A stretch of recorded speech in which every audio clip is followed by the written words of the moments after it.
کچھ بتاتے ہیں مدنی چینل کے ناظرین، دکھاتے ہیں، آگے دیکھیے۔ صلو علی الحبیب صلی اللہ تعالی علی محمد، صلو علی الحبیب صلی اللہ تعالی علی محمد صلی اللہ علیہ وسلم۔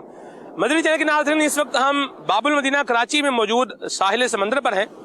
اور یہاں آپ کو پیچھے سمندر کی لہروں کی خطرناک آواز آ رہی ہوگی، سمندر کی لہروں کی خطرناک آواز آ رہی ہوگی، لیکن یہاں اس ساحل کے اوپر سمندر کی لہریں تو ہیں، لیکن یہ چھوٹی چھوٹی لہریں ہیں۔ یہاں میں ایک بات آپ سے شیئر کرنا چاہ رہا ہوں، اللہ تبارک و تعالیٰ کی قدرت کا نظام دیکھیے کہ مالک کریم نے اتنے بڑے سمندر کے پانی کو کارآمد اور یوزفل رکھنے کے لیے،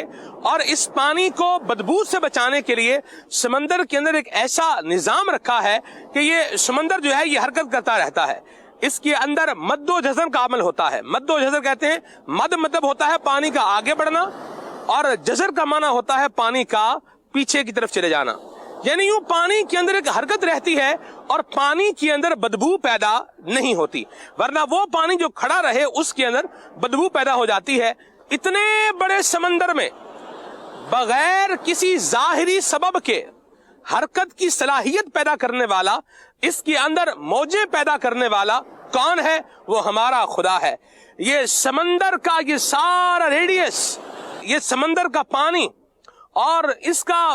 بے کنار ہونا ہمیں یہ بتا رہا ہے، اور پھر اس کے اندر لہروں کا پیدا ہونا اور ختم ہو جانا، پانی کا آگے آنا اور پھر خود ہی پیچھے چلے جانا، یہ بتا رہا ہے کوئی تو ہے جو نظام ہستی چلا رہا ہے، وہی خدا ہے۔ مدنی چینل کے ناظرین، یہاں ایک اور بات بھی آپ سے شیئر کرتا چلوں کہ ایک فارسی شاعر نے بڑی پیاری بات کہی ہے، فرماتے ہیں، این موج ہا کے گردن دعوا کشید اند، این موج ہا کے گردن دعوا کشید اند، بحر حقیقتند اگر سر فرو کرند۔ یعنی یہ جو سمندر کے اندر موج اٹھ رہی ہے، یہ لہر اٹھ رہی ہے، یہ اپنے دعوے کی گردن کو بلند کر رہی ہے، یعنی یہ موج بتا رہی ہے کہ میں ہوں، اپنا سر اٹھا رہی ہے،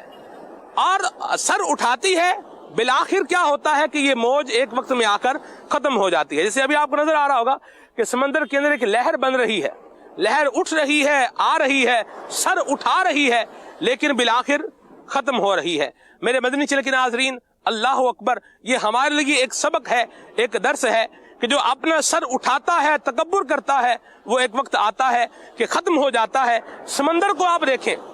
سمندر سر نہیں اٹھاتا، سمندر اپنے طریقے کے مطابق موجود ہے، اور اس سمندر کو پھر ہم دیکھتے ہیں کہ یہ ختم نہیں ہو رہا، یہ اپنی جگہ پر قائم ہے۔ تو اس میں بھی ایک پیغام ہے کہ وہ آدمی جو عاجزی اور انکساری اپنے اندر پیدا کرے گا، اپنے مزاج کے اندر عاجزی اور انکساری رکھے گا، اللہ تبارک و تعالیٰ اسے عروج بھی عطا فرمائے گا، اور مالک کریم اسے دنیا اور آخرت کی بلندیاں بھی عطا فرمائے گا۔ صلو علی الحبیب صلی اللہ تعالی علی محمد۔ چلیں جی، ماشاءاللہ، یہ مدنی گلدستہ بھی آپ نے دیکھا ہے۔ اللہ ہمیں عاجزی اور انکساری